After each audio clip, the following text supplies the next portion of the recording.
почна? Слушата. Обичаме лошите Псst. новини. Сега ще има новина как карат някого от училището. Надявам се да не съм аз, защото нещо още не съм направил. Може би ти? Какво? Защо аз? Може би газ? Защо веднага газ? Ако ще карат някого от това училище, това е Доминик. Почакайте, защо? Колко зле? Върху лакът, когато новите ученички събудиха, е започнал лов. В съседното училище са изчезнали двама тинейджери. А това е много близо до нас. Да, няма да казвам името на училището, с оглед на вашата безопасност. Значи круасаните вече трябва да се включат, иначе ще изяде цялата ми сладкарница. Има, върху лакът не яде сладкиши. Ако ще изяде някого, това ще си Вчера ти. ще ви защитавам. Какво ти? Някога ходех на карате и знам ударци обидите. О, това наистина много боли. За върклак, точно както трябва. Искате ли да ви покажа? Не!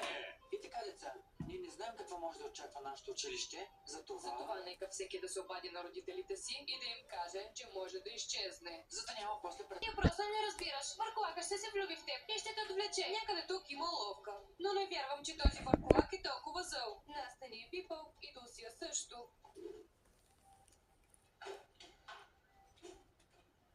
Чухте ли? В съседното училище вече ги няма двама. Върхолакът открива банкета. Но ако дойде при нас, аз ще му се усмихна, ще му покажа зъбите си и той веднага ще разбере кого не трябва да пипа. Точно така. Нашите зъби са по-страшни от неговите ноги. Представете ли си му ако разбере, че училището вече е заето и че ни управляваме тук. Това е територия за нашите охапвания. Момичета, тази вечер никакви тайни. Да се усмихнем възможно най-широко. Нека всички знаят кои са истинските кралици на нощта. Ако Диана с приятелките си попадат под горещата ръка, кой им е виновен? Не на всеки му е дадено да бъде в нашия отбор. Да, че права си. Диана, Дана и Настя са идеалните жертви.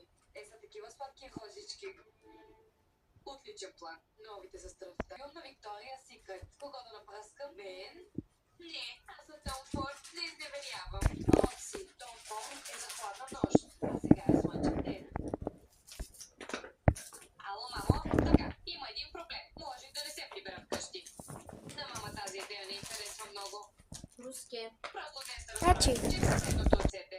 Животът ми се подрежда по най-добрия начин. Още Фотки, кара. фотки.